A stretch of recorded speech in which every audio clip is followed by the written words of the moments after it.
Pro kontra disahkannya Undang-Undang Cipta Kerja terus bergulir. Yang terbaru, kritikan muncul dari Asosiasi Pemerintah Kota Seluruh Indonesia atau APEKSI. APEKSI menilai banyak pasal dalam Undang-Undang Cipta Kerja yang harus diperbaiki. Salah satunya terkait kewenangan pemerintah daerah yang dikurangi oleh pemerintah pusat. Dan ada kesamaan dari kami semua yang melihat bahwa undang-undang ini memang memberikan kewenangan yang kemudian lebih kepada pemerintah pusat. Ya. Jadi banyak catatan kami terkait dengan perizinan, tata ruang, pengelolaan lingkungan hidup. Ya. Itu di mana kewenangan kami kembali direduksi dan ditarik ke pusat gitu. Kepala Badan Koordinasi Penanaman Modal BKPM, Bahlil Lahadalia, mengklaim Undang-Undang Cipta Kerja tidak akan mengurangi kewenangan daerah. Dalam konteks hubungan dengan daerah, Bahlil menyebut pemerintah pusat hanya mengatur proses, sedangkan kewenangan tetap ada di daerah. Nah, itu kemudian untuk menyangkut dengan izin. Jadi tidak ada izin satupun terkait dengan izin usaha yang ditarik ke pusat. Itu di pasal 174 itu. 174 itu, pasal 174. Yang ada hanyalah izin tetap di daerah, tetapi disertai dengan NSPK, kemudian di-online-kan dengan OSS. Tidak ada lagi izin yang manual-manual. APEKSI akan membuka ruang untuk masyarakat yang ingin menyampaikan aspirasi mereka soal Undang-Undang Cipta Kerja. Tim Liputan Kompas TV. Mantan Ketua Mahkamah Konstitusi Jimli Asidiki mengkritik langkah sejumlah kepala daerah yang meneruskan kritikan kelompok buruh terhadap isu Undang-Undang Cipta Kerja lewat surat yang dikirim ke Presiden.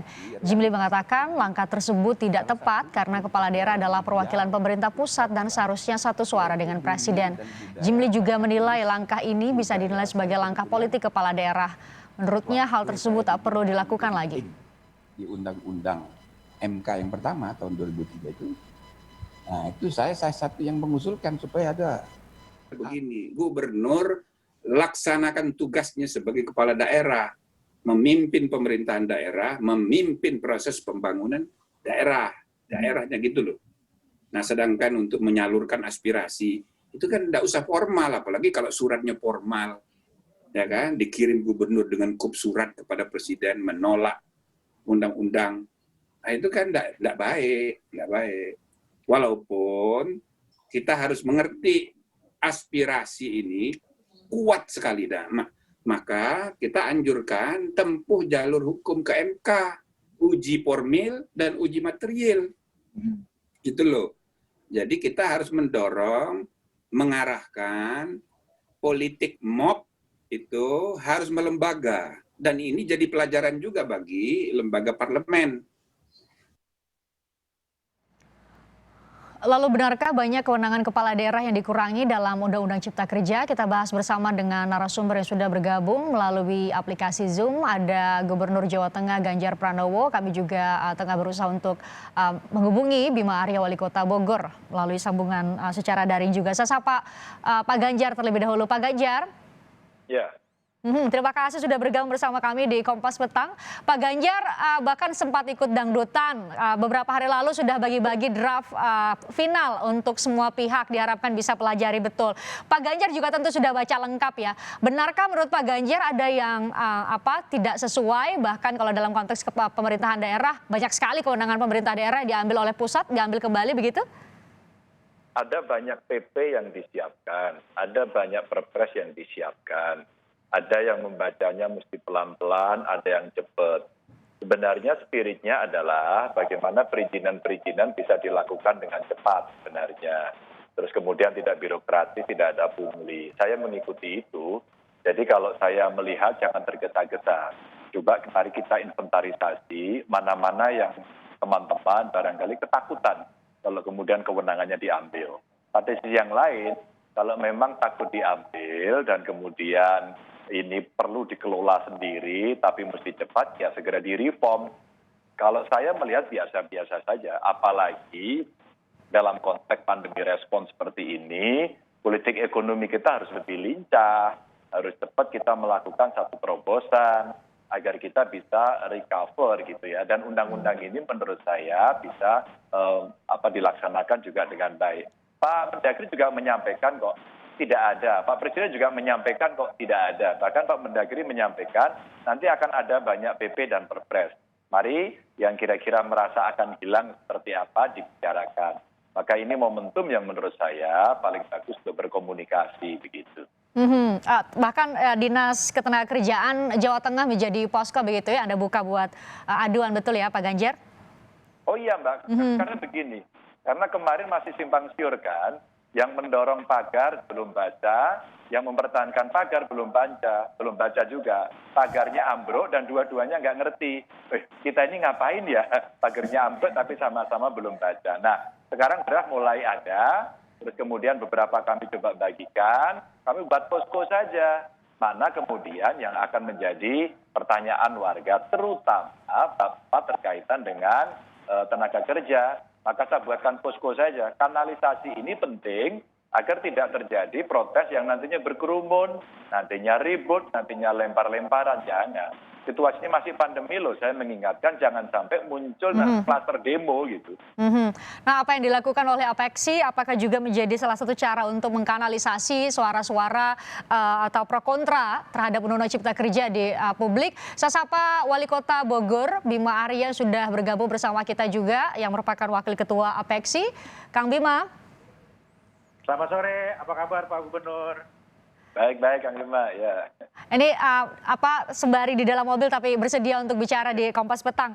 Saya mau konfirmasi, jadi Apexi betul akan membentuk tim atau sudah membentuk tim khusus untuk mengkaji Undang-Undang Cipta Kerja dan kemudian melakukan atau memberikan rekomendasi resmi kepada pemerintah pusat? Ya, hari Jumat pagi kemarin kami pengurus Apexi berkumpul, sebagian hadir langsung, sebagian melalui daring. Yang pertama kami sepakat bahwa undang-undang ini luar biasa tujuannya untuk memudahkan investasi, memangkas birokrasi, dan meningkatkan pertumbuhan ekonomi. Namun kami juga sepakat di situ bahwa ada banyak sekali catatan kami dari pasal demi pasal terkait dengan kewenangan daerah. Ya, kami melihat ada kecenderungan tergerusnya otonomi daerah di situ, ada arus resentralisasi kembali. Ya, sekali lagi kami lihat tujuannya bisa dipahami dan sangat baik untuk memangkas birokrasi. Tetapi kami pun sepakat bahwa sepertinya harus ada kajian yang lebih mendalam. Ya, sejauh mana semangat dari Undang-Undang Cipta Kerja ini tetap konsisten, paralel, inline dengan semangat otonomi daerah. Nah, karena itu kami Apexi sepakat untuk membuka ruang dialog di kota masing-masing, diskusi dengan teman-teman kampus, pakar hukum, aktivis lingkungan hidup, ya, beberapa hari ke depan. Kemudian hari Rabu kami akan berkumpul lagi. Rabu berkumpul lagi untuk mengumpulkan masukan-masukan tadi, untuk kemudian kita samakan bagaimana rekomendasi Apexi ke depan. Ya, salah satunya yang sudah pasti adalah kita ingin mengawal aturan turunan dari Undang-Undang Cipta Kerja ini. Jadi ada mungkin 37 peraturan pemerintah dan sekian keputusan presiden yang harus kita kawal begitu. Tetapi apakah ada opsi-opsi langkah-langkah selanjutnya, nanti baru hari Rabu kita bicarakan lagi. Oke, jadi belum ada keputusan apakah seperti kelompok-kelompok yang menolak saat ini dengan meminta ya sudah Presiden terbitkan Perpu saja, peraturan pemerintah pengganti undang-undang, atau ikut serta dalam pembahasan penyusunan peraturan pelaksana di bawahnya? Saya kira kami kepala daerah tidak dalam posisi untuk menerima atau menolak ya, tetapi kami kepala daerah adalah sosok yang dipilih oleh rakyat dan tentunya punya kewajiban untuk berdialog dengan rakyat. Ini yang kita akan lakukan sampai hari Rabu, mendengarkan masukan, aspirasi, dan kami pun membentuk tim seperti yang disampaikan tadi. Kita ada tim khusus ya untuk melakukan inventarisir isu-isu apa saja. Hari Rabu kemudian hasil kerja tim ini akan kami kumpulkan untuk merumuskan rekomendasi Apexi ke depan seperti apa. Ya, tetapi saya sampaikan tadi yang sudah kami sepakat. Tampaknya ada gangguan audio. Saya akan lanjutkan nanti, kami berusaha untuk perbaiki dengan Bima Arya, Wali Kota Bogor. Saya ke Pak Ganjar. Pak Ganjar, kalau Apexi itu kan asosiasi pemerintah kota seluruh Indonesia. Kalau gubernur sendiri setidaknya yang kami dapati, kami beritakan ada gubernur Jawa Barat yang sudah menyurati Presiden, ada gubernur Jawa Timur yang juga sudah menyurati Presiden, ada beberapa provinsi lain. Kalau Pak Ganjar ke depannya melihat eskalasi penolakan, eskalasi dinamik yang ada, akan seperti apa langkahnya? Yang pertama saya ajak ngobrol, maka hari Minggu saya undang buruh, hari Senin pagi saya ketemu dengan pakar, dengan Apindo, dengan Kadin begitu ya. Terus kemudian mahasiswa sebenarnya kami undang tapi mungkin mereka lagi ada acara lain sehingga tidak datang. Terus sorenya demo, waktu demo kita komunikasi dulu beberapa hari sebelumnya apa yang mau disampaikan dan kita komunikasi baik-baik. Ya terjadilah lagu dangdut bersama dan kemudian mereka pulang membersihkan jalan dan itu menurut saya keren banget daripada merobohin tembok gitu ya, merobohin pagar. Nah yang kedua saya sampaikan kita membuat posko itu tadi di tenaga kerja silakan disampaikan. Yang ketiga saya telepon langsung pada menteri, pada kawan di Balek begitu kan, agar kita bisa menyampaikan secara terbuka apa sebenarnya. Bahkan dalam rapat Senin pagi kami mengundang narasumber dari Sesmenko Perekonomian dan dijelaskan dengan gamblang. Maka saya upload di IG saya, ada di YouTube saya sampaikan ceritanya. Ini pandangan mereka, ini fair semuanya begitu ya. Sehingga saya memang tidak ikut menulis surat seperti itu karena ini bisa dikomunikasikan. Bahkan kemarin ketika di Banyumas juga terjadi demo mahasiswa, Pak Bupati di Pekan diminta untuk tanda tangan, Pak Bupati menyampaikan, saya tidak akan tanda tangan. Kami akan melaksanakan saja, tapi kami berikan ruang seandainya akan dilakukan satu dialog, akan dilakukan satu judicial review, terus kemudian kita bagikan. Dan saya bagikan, Mbak, begitu saya dapat draftnya itu saya bagikan. Sehingga beberapa draft saya bagikan, biar publik tahu kalau ada pergeseran kira-kira seperti apa. Maka ini cara yang paling transparan menurut saya, untuk kita bisa sampaikan kepada publik begitu sehingga publik punya independensi untuk membaca dan menilai. Ada banyak pandangan terhadap sikap yang disampaikan oleh kepala-kepala daerah termasuk juga beberapa gubernur kolega Pak Ganjar.